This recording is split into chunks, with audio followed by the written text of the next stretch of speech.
Tidak asing lagi dengan nama Sabdo Palon Naya Genggong, yaitu sosok penguasa Tanah Jawa.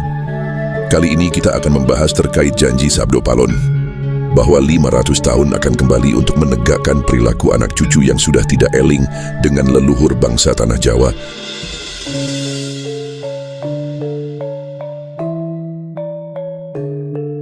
Terkait dengan peran yang diembannya terutama menjelang akhir kerajaan Majapahit, yaitu ketika sebagai panakawan abdi kinasi setia, Prabu Brawijaya V terlibat langsung dengan Sang Prabu dalam proses wawan sabda, dialog dengan para wali sanga yang dimonitori Kangjeng Sunan Kalijaga.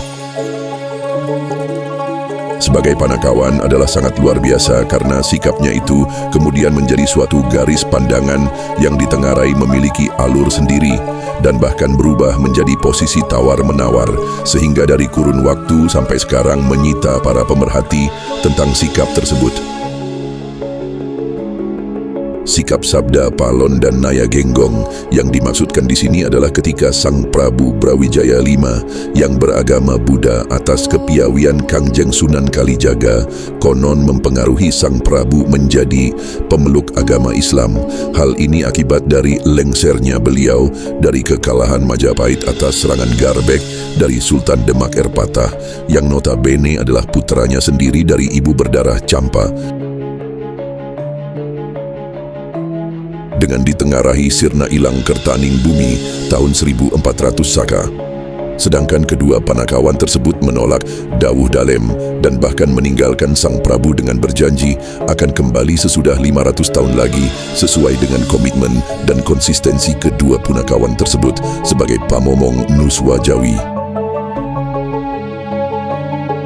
Arti makna Sabda Palon dan Naya Genggong. Secara harafiah, nama Sabda Palon dan Naya Genggong mengandung pengertian untuk dijadikan landasan pegangan yang melekat pada kedua sosok panakawan tersebut. Sabda adalah kata-kata atau ucapan. Palon artinya pegangan. Jadi Sabda Palon dan Naya Genggong secara umum artinya kata-kata atau ucapan yang menjadi pegangan dengan berlandaskan atas keadaan yang berlangsung, terjadi secara berkelanjutan dan langgeng atau selamanya. Proses perjanjian dikisahkan sesudah Sang Prabu Brawijaya wafat, maka tiba-tiba terdengar suara gaib, "Habislah cinta kasihku kepada anak, walaupun telah mati wujudku, tetapi ingatlah besok, kalau ada agama kau ruh, saat itu akan kubalas."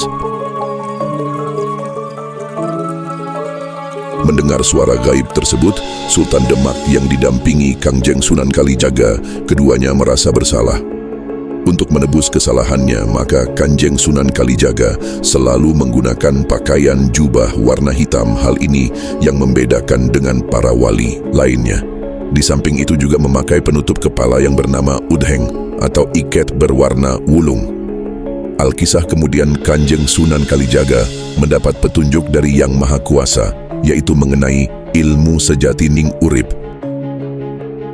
yaitu ilmu yang bersumber dan berproses pada diri sendiri untuk mengetahui hidup sejati. Manusia tidak bisa berbuat apa-apa. Titah sawantah saderma nglakoni.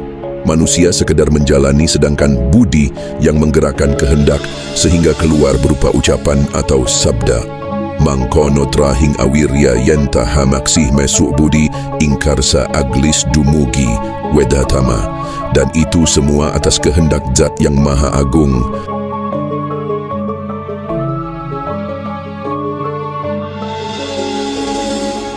Siji sawiji mulane dadi amencar ngebak i jagat kasamatan dening jate Kidung Purwajati.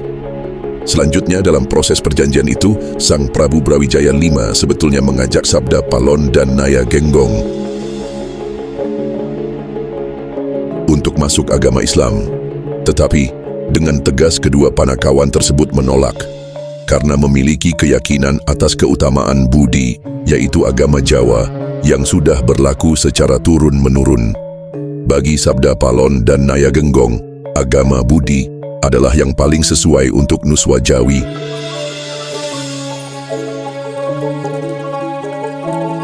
Di mana kedua panakawan tersebut sebagai sang pamomong. Namun karena Sang Prabu sudah terlanjur masuk Islam, berarti sudah kena pepali. Sabda pangandika Ratu Datan kena Wola Wali. Maka kedua panakawan tersebut tetap menganjurkan agar Sang Prabu tetap beragama Islam.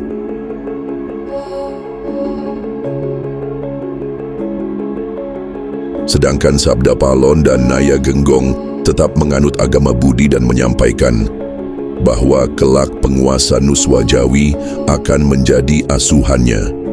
Isi perjanjian menjadi ramalan. Pengertian isi perjanjian di sini ternyata mengandung banyak multitafsir. Mengingat perjanjian itu dengan bahasa Pasmon, samaran yang bisa dimaknai berbeda-beda. Di sini antara lain disebutkan bahwa Jawi kantun, Jawan sebutan, Jawi nipun ical, remen nunut bangsa sanes. Jawa hanya tinggal sebutan karena ikut bangsa asing.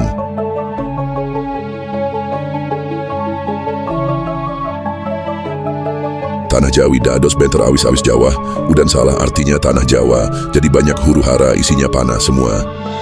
Dene anggen kula wangsul benjang menawi sampun. Wonten kebo bule meripat siwer ing ngriku tibaning wangsul wales kawula. Jika nanti saya sudah kembali ada kerbau bule yang matanya cacat di situ adalah balasan dari saya.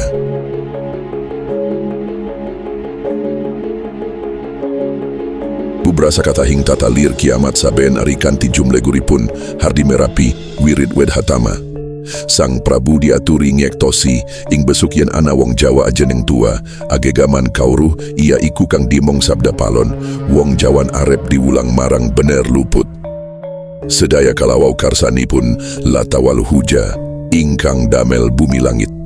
Benjing yen sampun mertobat sami enget karep metu ing budi. Budi iku zat ekang maha agung. Serat Dharma Gandhul.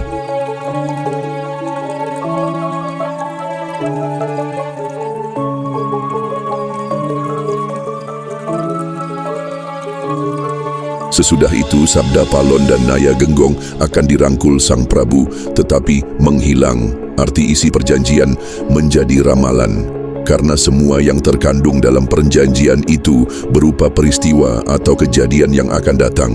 Maka kemudian lebih mudah diartikan sebagai ramalan, yaitu memuat peristiwa yang akan terjadi.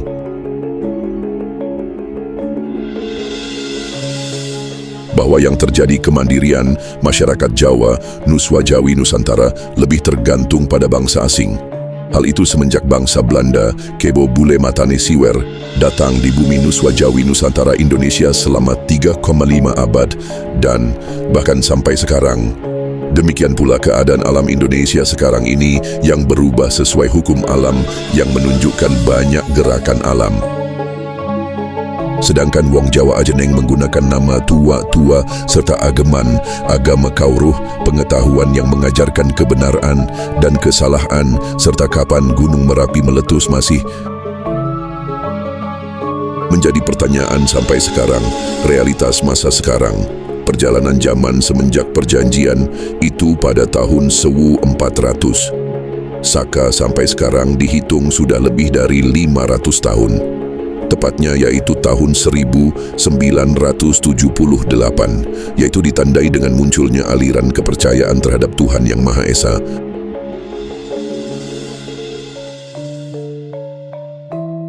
Yang kemudian bahkan muncul aliran-aliran baru yang bersumber pada agama-agama tertentu.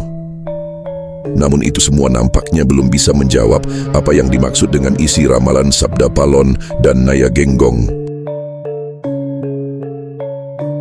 Agegaman, agama kauruh. Arti kata kauruh berasal dari weruh, arinya tahu atau melihat, mengetahui, sedangkan kauruh dari kaweruhan, arinya ketahuan, diketahui. Kamus lengkap bahasa Jawa, atau kemudian lazim diartikan kauruh sebagai ilmu pengetahuan. Jadi di sini agegaman agama kauruh secara umum diartikan ilmu pengetahuan, iptek, yang lebih bersifat pengetahuan sekuler menjadi alat senjatanya.